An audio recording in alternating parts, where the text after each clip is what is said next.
વિસાવદરમાં જ્યારથી ગોપાલ ઇટાલિયાની જીત થઈ છે ત્યારબાદથી આમ આદમી પાર્ટીના કાર્યકરો નેતાઓ એ રાજ્યભરમાં રેલીઓ કરી રહ્યા છે, જનસભાઓ કરી રહ્યા છે, સદસ્યતા અભિયાન અંતર્ગત લોકોને આમ આદમી પાર્ટીમાં જોડી રહ્યા છે, લોકોની સમસ્યા જાણી રહ્યા છે, લોકોના પ્રશ્ન મામલે સરકારી અધિકારીઓને રજૂઆત કરવાની હોય કે પોલીસ તંત્રને રજૂઆત કરવાની હોય, આ બધું જ આમ આદમી પાર્ટીના નેતાઓ અને કાર્યકરો કરી રહ્યા છે. આ દરમિયાન કેટલીક જગ્યાએ ઘર્ષણના પણ સમાચાર સામે આવતા હોય છે.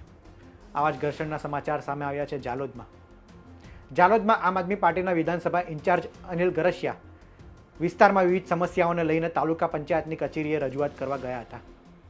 ત્યારે આમ આદમી પાર્ટીનો એવો આરોપ છે કે એક તો સરકારી અધિકારીઓ તેમનું સાંભળતા નથી, લોકોની સમસ્યાને લઈને આમ આદમી પાર્ટીના કાર્યકરો જાય છે એ સમસ્યાને રજૂ કરવા માટે અને તેનું નિરાકરણ કરવા માટે, પણ સામે અધિકારીઓ તેને સોલ્વ કરવાની જગ્યાએ ભારતીય જનતા પાર્ટીના લોકો એ આમ આદમી પાર્ટીના નેતા અને કાર્યકરો પર હુમલો કરે છે.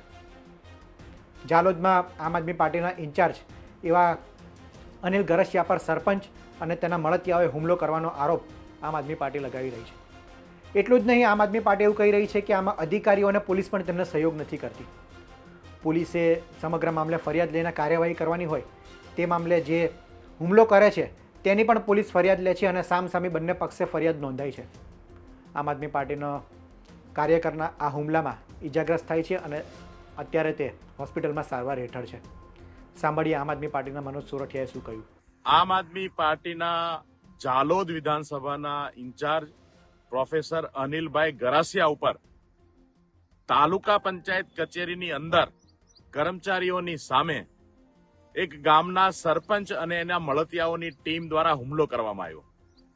આ ખૂબ ગંભીર બાબત ગુજરાતની અંદર આજે ભારતીય જનતા પાર્ટીના ચોર અને ભ્રષ્ટાચારી લોકો આજે આમ આદમી પાર્ટીથી એટલા બધા ડરી ગયા છે કે આજે આમ આદમી પાર્ટીના નેતાઓ અને કાર્યકર્તાઓ પર હુમલા કરી રહ્યા છે. અનિલભાઈએ 10 દિવસ પહેલા આ ગામની અંદર પેપર ઉપર થયેલા કામોની ગામના લોકોએ જ્યારે ફરિયાદ કરી ત્યારે એની મુલાકાતે ગયા હતા. એમણે ત્યાં સ્થળ ઉપર જઈ અને ચેક કર્યું, તપાસ કરી અને જાણવા મળ્યું કે અનેક કામો એવા છે કે જે માત્ર પેપર ઉપર થયા છે અને એની રજૂઆત ગામ લોકો સાથે જઈ અને અનિલભાઈએ તાલુકા પંચાયતની અંદર કરી હતી. આની અંગત અદાવત રાખીને ધાક ધમકીઓ આપીને તાલુકા પંચાયત કચેરીની અંદર જ ગઈકાલે એમના ઉપર હુમલો કરવામાં આવ્યો. બહુ ગંભીર બાબત છે. એમને ગંભીર રીતે એમના ઉપર હુમલો કરવામાં આવ્યો અને એ વાત તો સમજા કે ભાઈ આ લોકો પોતાના ભ્રષ્ટાચારને છુપાવવા માટે લોકોને ડરાવવાનું કામ કરે છે, પણ અધૂરામાં પૂરું. પોલીસ તંત્રએ પણ ફરિયાદ નોંધવાને બદલે આવા લોકો, અપરાધી લોકોને સજા કરવાને બદલે એમનો પક્ષ લેવાનું કામ કર્યું છે.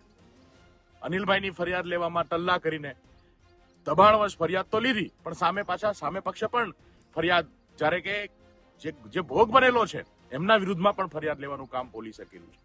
ગુજરાતની આ ગંભીર સ્થિતિ છે. આમ આદમી પાર્ટીને આદિવાસી સમાજ, જાલોદ દાહોદ ડિસ્ટ્રિક્ટના તમામ લોકો અનિલભાઈ સાથે છે. સમગ્ર ગુજરાતના લોકો અનિલભાઈ સાથે છે. અનિલભાઈ આ સંઘર્ષનો રસ્તો છોડવાના નથી, તમારી ધાકધમકીઓથી ડરવાના નથી અને આ લડાઈ અમે રોડથી લઈ અને વિધાનસભા સુધી લડવાના છે. તમામ ભ્રષ્ટાચારીઓ જે છે એમને છોડવામાં નહીં આવે. જ્યાં સુધી ગુજરાતમાં ભારતીય જનતા પાર્ટીની આ ગુંડાગીરીને ખતમ નહીં કરીએ ત્યાં સુધી જંપીને બેસવાના નથી. જય હિન્દ. હુમલાની આ ઘટના કોઈ નવી વાત નથી. આવી ઘણી ઘટનાઓ પ્રકાશમાં આવતી હોય છે જ્યાં આમ આદમી પાર્ટીના નેતાઓ, કાર્યકરો એમની પોલીસ સાથે કાં તો ભાજપના નેતાઓ સાથે ઘર્ષણ થાય છે અને મારામારીની ઘટનાઓ પણ સામે આવતી હોય છે. જાલોદમાં બનેલી આ ઘટના બાદ આમ આદમી પાર્ટી ભાજપ પર અને પોલીસ પર એ મોટા આરોપ લગાડી રહી છે.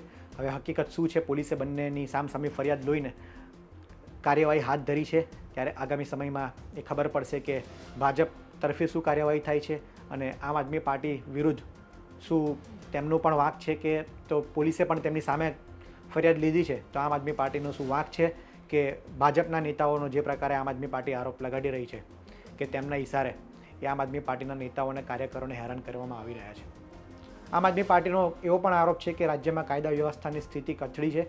અમે આ બધી સમસ્યાને લઈને લોકો વચ્ચે જઈશું.